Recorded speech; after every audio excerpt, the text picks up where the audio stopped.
Hello student. आज आप लोग हिंदी फर्स्ट में पाठ 9 पढ़ेंगे, जिसका शीर्षक है नेताजी का पत्र। यह सुभाष सी बोस द्वारा लिखा हुआ एक पत्र है, जो प्रिय श्री केलेकर को। अब इसमें बच्चों पहले जान लीजिए कि इसमें है क्या। सुभाष चंद्र बोस द्वारा एनसीसी केलेकर के नाम लिखा पत्र है, जो उन्होंने मांडले जेल से लिखा था। इसमें लोकमान्य तिलक को जेल में दी जाने वाली भयंकर यातनाओं के विषय में जानकारी दी गई है। जेल में शारीरिक और मानसिक यंत्रणा झेलते हुए लोकमान्य ने गीता भाष्य जैसे पांडित्यपूर्ण ग्रंथ की रचना की थी। इसमें कर्म योग की व्याख्या है। बच्चों, इस पत्र के बारे में आप लोग जान लिए। अब पत्र को पढ़िए। मैं पिछले कुछ महीनों से आपको लिखने की सोचता हूँ, जिसका कारण केवल यह रहा है कि मैं आप तक ऐसी जानकारी पहुँचा दूँ कि जिसमें आपको दिलचस्पी होगी। मैं नहीं जानता कि आपको मालूम है या नहीं कि मैं यहाँ गत जनवरी से कारावास में हूँ। जब बरहमपुर जेल बंगाल से मुझे मांडले जेल के लिए स्थानांतरण का आदेश मिला था, तब मुझे यह स्मरण नहीं आया था कि लोकमान्य तिलक ने अपने कारावास काल का अधिकांश भाग मांडले जेल में ही गुजारा था।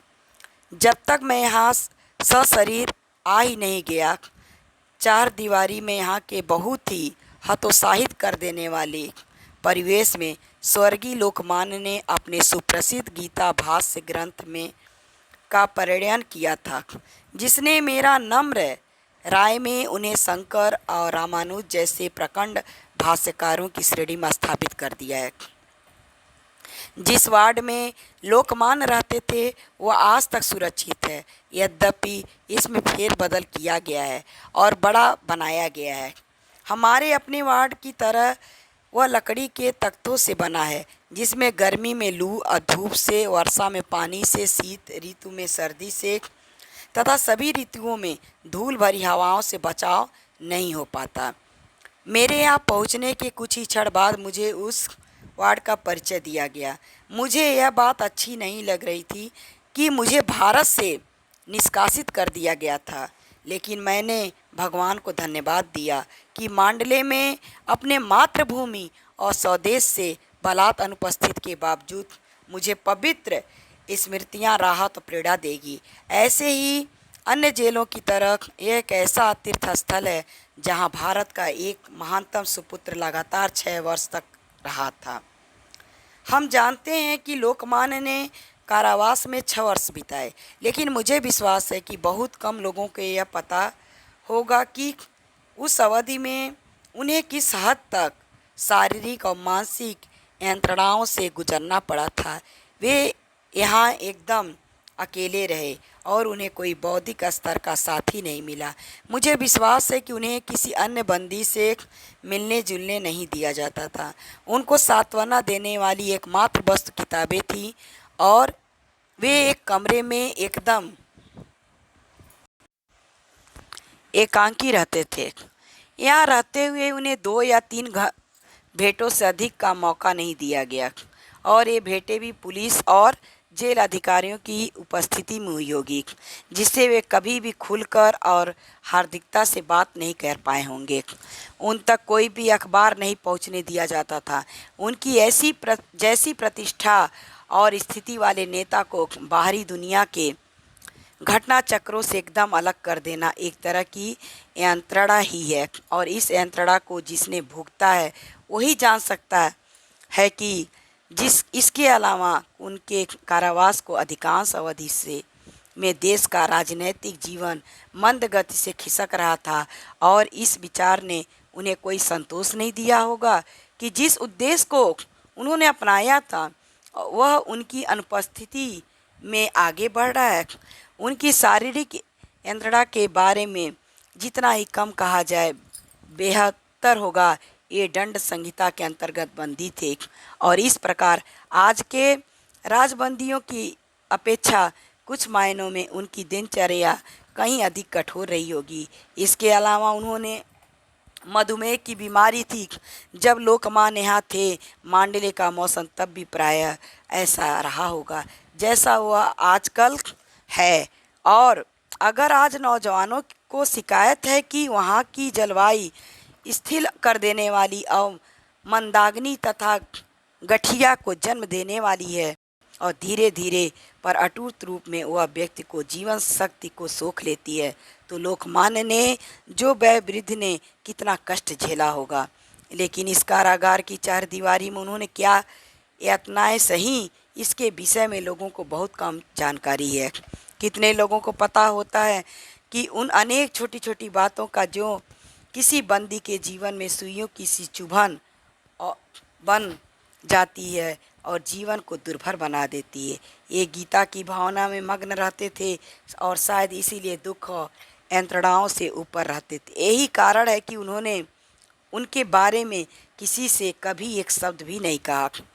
समय समय पर मैं इस सोच में डूबता कि कैसे लोकमान्य को अपने बहुमूल्य जीवन के 6 लंबे वर्ष इन परिस्थितियों में बिताने के लिए विवश होना पड़ा था। और हर बार मैंने अपने आप से पूछा कि अगर नौजवानों को इतना कष्ट महसूस होता है तो महान लोकमान्य को अपने समय में कितनी पीड़ा सहनी पड़ी होगी, जिसके विषय में उनके देशवासियों को कुछ भी पता नहीं रहा होगा।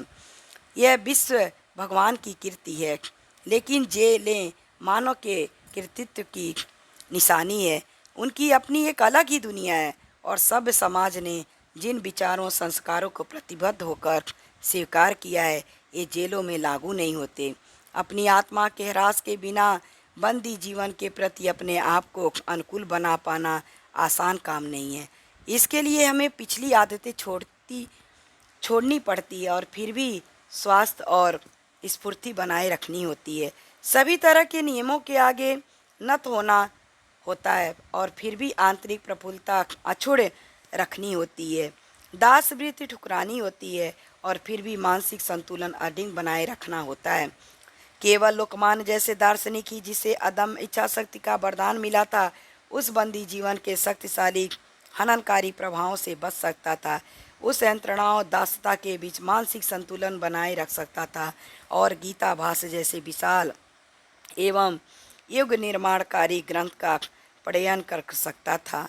अगर किसी को प्रत्यक्ष अनुभव पाना है कि इतने ज़्यादा प्रतिकूल, शक्तिहारी और दुर्बल बना लेने वाली वातावरण में लोकमान्य के गीता भाष्य जैसे प्रकांड पांडित्यपूर्ण एवं महान ग्रंथ की रचना करने के लिए कितनी प्रबल इच्छा शक्ति, साधना की गहराई एवं सहनशीलता अपेक्षित है, तो जेल में आकर रहना चाहिए। जहाँ तक मेरी अपनी बात है, मैं जितना ही इस विषय में चिंतन करता हूँ उतना ही ज़्यादा मैं उनके प्रति आदर और श्रद्धा में डूब जाता हूँ। आशा करता हूँ कि मेरे देशवासी लोकमान्य की महत्ता को आंकते हुए इन सभी तथ्यों को भी दृष्टि पथ में रखेंगे। जो महापुरुष मधुमेह से पीड़ित होने के बावजूद इतने सुदीर्घ कारावास को झेलता गया और फिर भी जिसने अपनी समस्त बौद्धिक क्षमता एवं संघर्ष शक्ति को अक्षुण्ण बनाए रखा, जिसने उन अंधकारमय दिनों में अपनी मातृभूमि के लिए ऐसे अमूल्य भेंट तैयार किए, उससे विश्व के महापुरुषों की श्रेणी में प्रथम पंक्ति में स्थान मिलना चाहिए। लेकिन लोकमान्य ने प्रकृति के जिन अटल नियमों से अपने बंदी जीवन के दौरान टक्कर ली थी, उनकी अपना बदला लेना ही था।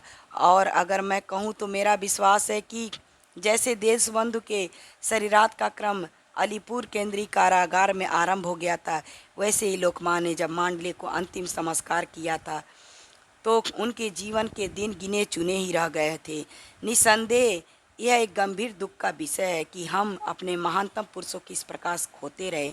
लेकिन मैं यह भी सोचता हूँ कि क्या वह दुखद दुर्भाग्य किसी न किसी प्रकार टाला नहीं जा सकता था। सुभाष बोस ने जब मांडले के जेल में गए तो उन्होंने देखा कि लोकमान्य तिलक जैसे महान शक्ति कितने कष्ट और कितने परिश्रम, कितना दुख झेला उस जेल में, और उसी को उन्होंने पत्र के द्वारा भारतवासियों और श्री केलेकर जी को बताने का कष्ट किया। धन्यवाद।